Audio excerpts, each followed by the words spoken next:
औज़ुबिल्लाहिमिनश्शैतानिर्रजीम बिस्मिल्लाहिर्रहमानिर्रहीम अस्सलाम वालेकुम।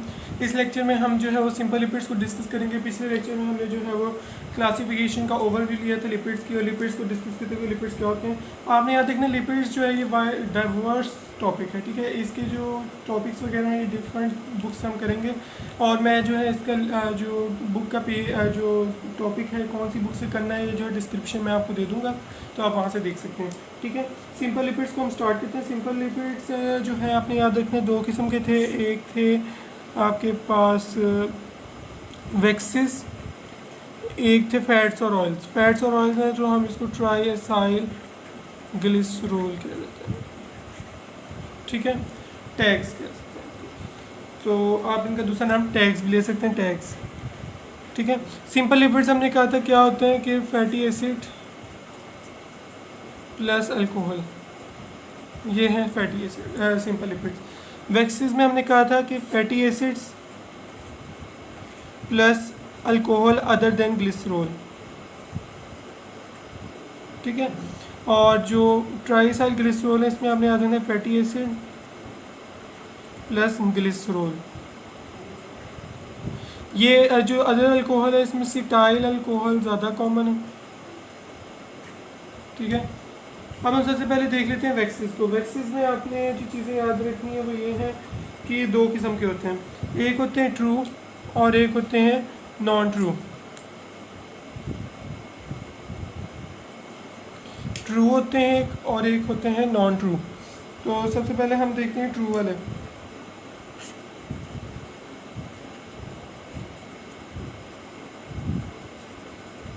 ठीक है, तो सबसे पहले हम आते हैं ट्रू वाले की तरफ। ट्रू वाले में आपने याद रखना कि फैटी एसिड और अल्कोहल होता है जिसके अंदर हाई मॉलिक्यूलर वेट है। हाई मॉलिक्यूलर वेट अल्कोहल होता है, fatty acid plus alcohol of high molecular weight, ठीक है। और नॉन ट्रू जो है इसमें जो आपके पास इंक्लूड होते हैं इसमें विटामिन ए आ जाता है, विटामिन डी आ जाता है, और इसमें कोलेस्ट्रॉल एस्टर्स आ जाते हैं। ये ट्रू और ये वैक्सेस होते हैं नहीं है, लेकिन वैक्सेस लाइक कंपाउंड्स होते हैं, ठीक है। अब fatty acid plus alcohol of high molecular weight जो आपकी ट्रू वैक्सेस हैं, अब इसकी एग्जांपल्स आपको आनी चाहिए। एक आप याद रखेंगे बीजवैक्स,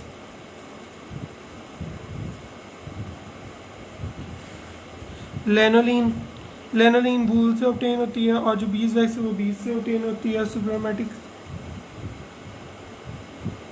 स्पर्मेटिसी आपने याद रखनी है, स्पर्म वेल से ऑब्टेन होती है, ठीक है। तो ये आपका वैक्सेस का टॉपिक कंप्लीट हो जाएगा, ठीक है। ये वैक्सेस का टॉपिक हमने कंप्लीट कर लिया।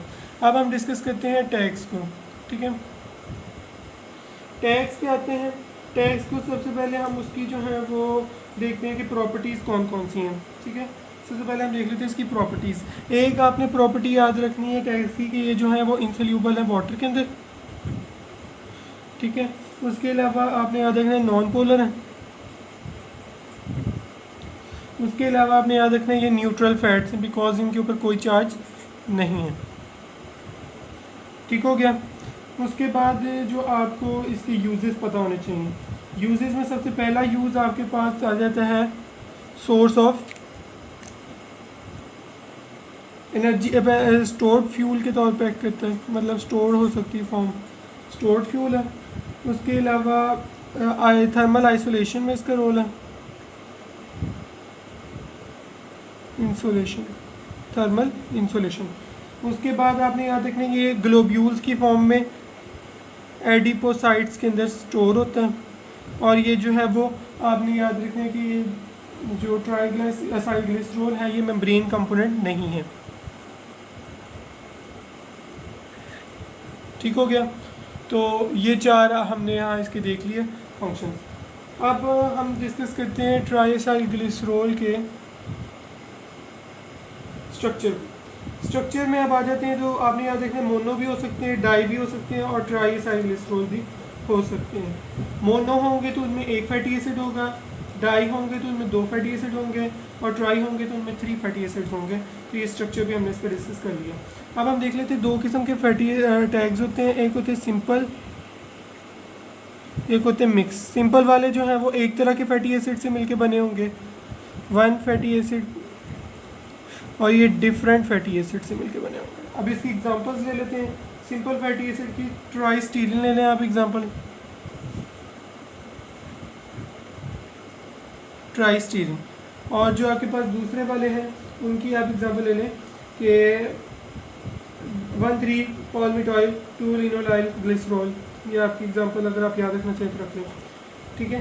तो इसमें आपने याद रखा जो मिक्स वाले हैं उनमें कार्बन नंबर 1 मोस्टली जो है वो सैचुरेटेड होता है, कार्बन नंबर 2 अनसैचुरेटेड होता है, कार्बन नंबर 3 जो है वो मर्जी है कि हो सकता है कि वो सैचुरेटेड हो या अनसैचुरेटेड हो, ठीक है। तो ये भी आपने चीज़ याद रखनी है। अब हम देखते हैं stereo specific properties. Stereo specific property आपने याद रखनी ग्लिसरॉल की। जो ग्लिसरॉल का पहले आपको स्ट्रक्चर बताना चाहिए, ग्लिसरॉल कैसे बनता है। ग्लिसरॉल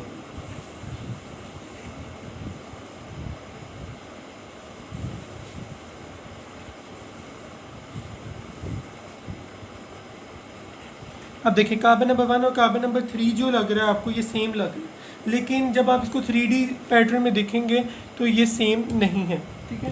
तो इसलिए आप इसको जो डिफ़र करते हैं, बायोलॉजिस्ट ने इसको नाम दे दिया स्टीरियो स्पेसिफिक नंबरिंग, SN का नाम दे दिया। तो आपने याद रखना है SN, ठीक है। कार्बन नंबर 1 और कार्बन नंबर 3 जो है वो डिफरेंट होते हैं। जैसे हमने कहा G3P जो है वो G3P जो है वो बनता है, G1P कभी आपने नहीं सुना होगा, G1P बनता है, G3P बनता है क्योंकि उसके ऊपर जो एंजाइम एक्ट करता है वो स्पेसिफिकली जो है वो थर्ड उसके लिए एक्ट होता है, जो थर्ड कार्बन है उसके लिए होता है, ठीक है। तो ये आपने चीज़ याद रखनी है। अब आपको बताएं जी ट्राइसाइक्लिसरॉल जो होते हैं कि जो एनिमल्स के अंदर होते हैं उनके अंदर जो अनसैचुरेटेड फैटी एसिड्स होते हैं वो कम होते हैं as compared to plants.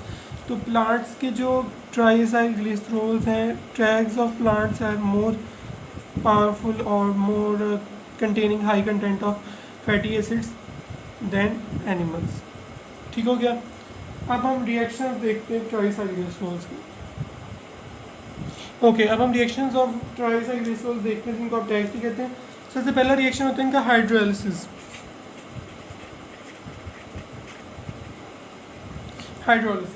Hydrolysis में आपने याद रखना है कि जो टैग्स होते हैं इन्होंने वाटर के साथ मिलना है, ठीक है। वाटर के साथ मिलना है इन्होंने लाइपेज एंजाइम की प्रेजेंस में। लाइपेज ने जो है वो क्या करना है, डाइजेशन ऑफ फैट करवानी है, ठीक है। और इसमें जो है वो फैटी एसिड्स में इनको कन्वर्ट कर देना है, ब्लड ग्लिसरॉल बना के, ठीक हो गया। ये आपका पहला रिएक्शन कंप्लीट हुआ। दूसरे रिएक्शन पे आते हैं हम, स्पोनिफिकेशन।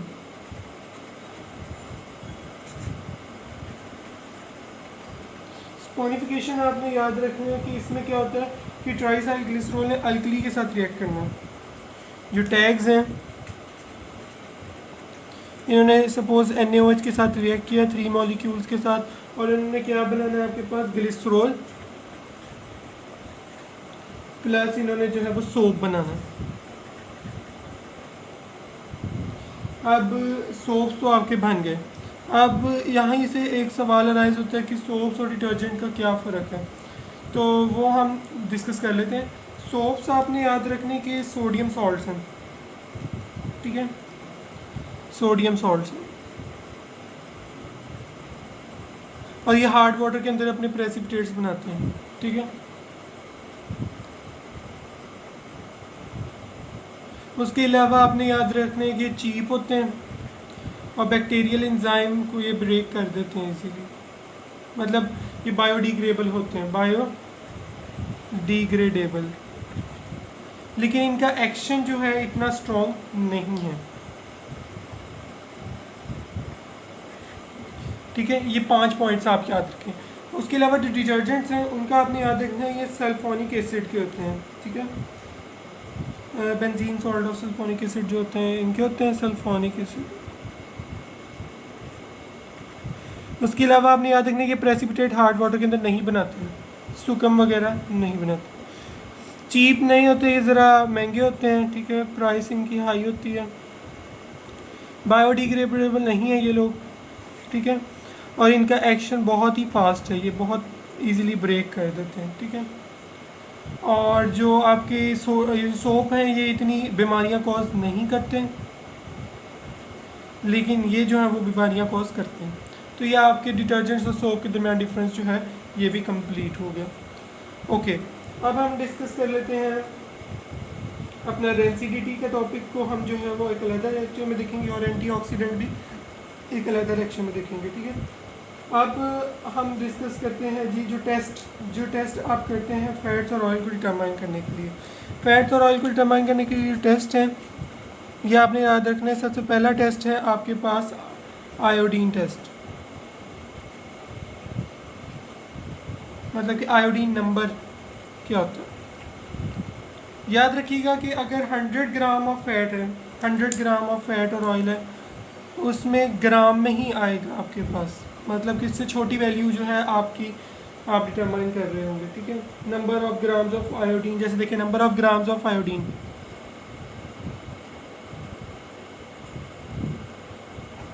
किस में है सोल्यूबल, 100 ग्राम ऑफ फैट और ऑयल, ठीक है। कितने जो आपके number of gram of iodine जो है वो अब्जॉर्ब कर रहे हैं 100 ग्राम ऑफ फैट और ऑयल, ठीक है। ये चीज़ आपने याद रखनी है। उसके अलावा आपको पता होना चाहिए कि जो अनसैचुरेशन है, अनसैचुरेशन वो डायरेक्टली प्रोपोर्शनल होती है किसके, आयोडीन नंबर की। जितना ज़्यादा आयोडीन नंबर होगा उतनी ज़्यादा अनसैचुरेशन होगा, ठीक है। अब हम अपना डिस्कस कर लेते हैं जी स्पोनिफिकेशन नंबर। स्पोनिफिकेशन नंबर क्या होता है ये हम डिस्कस करते हैं। Okay, saponification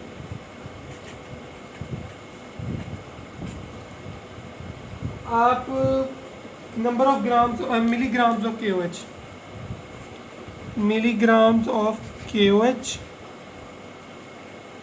required to sponify 1 gram of fat और ऑयल।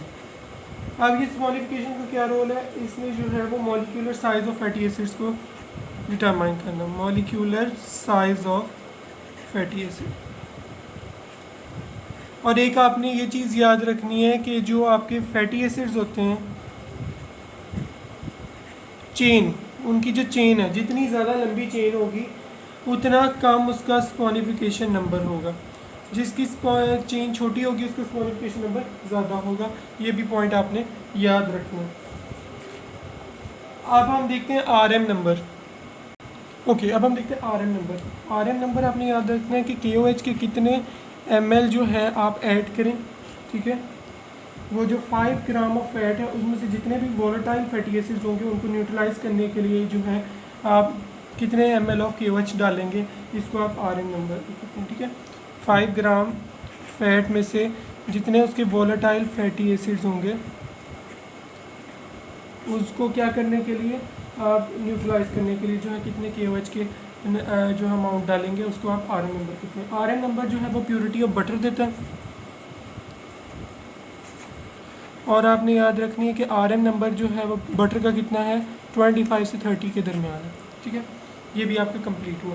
अब हम डिस्कस करते हैं जी एसिड नंबर जल्दी से। एसिड नंबर आपने याद रखना है कि एसिड नंबर एक तरह बिल्कुल सेम है एज कम्पेयर टू आपका जो स्पॉनिफिकेशन नंबर था। इसमें कितने हैं कि आपने याद रखना है कि number of milligrams of KOH, milligram of KOH, कितने मिलीग्राम ऑफ KOH जो हम न्यूट्रलाइज करने के लिए फ्री फैटी एसिड जो 1 ग्राम ऑफ फैट और ऑयल में पड़े हों। 1 ग्राम ऑफ फैट और ऑयल के अंदर जो फ्री फैटी एसिड हैं उसको न्यूट्रलाइज करने के लिए होता है। ये न्यूट्रलाइज कर रहा है और वो क्या कर रहा था, आपके पास हाइड्रोलाइज कर रहा था, ठीक है। अब जितना ज़्यादा आपको पता होना चाहिए कि जितना ज़्यादा आपके पास ये एसिड नंबर होगा उतनी ज़्यादा कंजप्शन जो आपकी यूज़ करने के लिए जो है वो ह्यूमन कंजप्शन जो है उसके लिए अनसेफ होगा, मतलब वो ख़राब होता जाएगा, ह्यूमन उसको यूज़ नहीं करेंगे, ठीक है। एसिड नंबर आपका कंप्लीट हुआ। अब हम डिस्कस करते हैं एम्फीपैथिक लिपिड्स। आपने याद रखना है कि जो एम्फीपैथिक लिपिड्स होते हैं जिसके पास हाइड्रोफिलिक और हाइड्रोफोबिक एंड्स दोनों हो उसको आप एम्फीपैथिक लिपिड्स कहते हैं। एम्फीपैथिक लिपिड्स आपको पता होनी चाहिए, आपके पास फॉस्फोलिपिड्स भी होते हैं, उसके अलावा फैटी एसिड्स हो जाते हैं। फैटी एसिड्स, फॉस्फोलिपिड्स, उसके अलावा आपके पास बाइल सॉल्ट्स हैं, बाइल सॉल्ट्स, कोलेस्ट्रॉल, ठीक है। ये चार आपने याद रखने हैं। ये आपके बहुत इंपॉर्टेंट सवाल है कि आपसे पूछे जा सकते हैं कि एंटीपैथिक लिपिड्स कौन से होते हैं। उसके अलावा सोप और डिटर्जेंट्स के दरमियान डिफरेंस भी हमने देख लिया। अब हम देखते हैं माइसल्स। माइसल्स मैंने आपको कल भी बताया था कि माइसल्स क्या होते हैं कि जो हाइड्रोफोबिक एंड है वो बरिड होता है इनसाइड, और हाइड्रोफिलिक पार्ट जो होता है वो बाहर होता है, और ये वाटर के अंदर सोल्यूबिलिटी जो है वो इंक्रीज़ करता है और फैट की अब्जॉर्प्शन और डाइजेशन में रोल प्ले करता है। फैट डाइजेशन और एब्जॉर्प्शन में रोल प्ले करता है। और बाइल एसिड्स जो हैं वो इसकी जो है वो एक्टिविटी को इन्हांस करते हैं माइसल्स फॉर्मेशन को, ठीक है। ये आपने याद रखना है। तो माइसल्स फॉर्मेशन भी आपके हमने डिस्कस कर ली है। उसके बाद लिपिड बाइलेयर भी ऐसे जैसे ही है कि जो पोलर एंड्स होते हैं वो बाहर होंगे और नॉन पोलर जो पार्ट होंगे वो अंदर होंगे, ठीक है। नॉन पोलर टेल्स जो हैं वो इनसाइड होंगी। Lipid bilayer, non polar tail जो है वो अंदर हैं और जो पोलर हेड हैं वो बाहर होंगे, जिसकी वजह से ये भी जो है वो लिपिड बाइलेयर बनाने में हेल्प करेंगे। मेम्ब्रेन का स्ट्रक्चर। लाइपोसोम्स क्या है? जो लाइपोसोम्स होते हैं, जब भी आप एम्फीपैथिक लिपिड्स को एक्वस मीडियम के अंदर डालते हैं तो ये सोनिफिकेशन जो है वो शुरू कर देता है। इसको आप लाइपोसोम्स कहते हैं, ठीक है। ये तब प्रोड्यूस होते हैं जब आप एम्फीपैथिक लिपिड्स को एक्वस मीडियम के अंदर डालते हैं तो ये सोनिफिकेशन शो करता है। तो ये भी आपके कंप्लीट हुए liposomes. Liposomes are not so important. तो इमल्सिफिकेशन आपने याद रखनी है। इमल्शन क्या होती है कि आप जो है नॉन पोलर चीज़ को एक पोलर सॉल्वेंट में डाल रहे हैं। नॉन पोलर को आपने वाटर के अंदर डाला, एक्वस मीडियम के अंदर डाला, तो इसने इमल्शन बनाई, ठीक है। अब इमल्सिफाइंग एजेंट जो है वो इसको जो है वो इन्हांस करते हैं, और क्योंकि ये लार्जर मॉलिक्यूल होते हैं। अब जैसे बाइल सॉल्ट्स और फॉस्फोलिपिड्स जो हैं ये इमल्सिफाइंग एजेंट्स के तौर पे एक्ट करते हैं। एंटीपैथिक लिपिड्स हो सकते हैं ना जो इमल्सिफाइंग एजेंट्स के तौर पे एक्ट करते हैं। होप सो आपको आज का लेक्चर पूरा समझ आ गया होगा। हम रेंसिडिटी और एंटीऑक्सीडेंट प्रॉपर्टीज़ जो है लिपिड पर ऑक्सीडेशन हम किसी और लेक्चर में डिस्कस करेंगे। कल हम जो है कंपाउंड लिपिड्स को शुरू करेंगे। Thank you.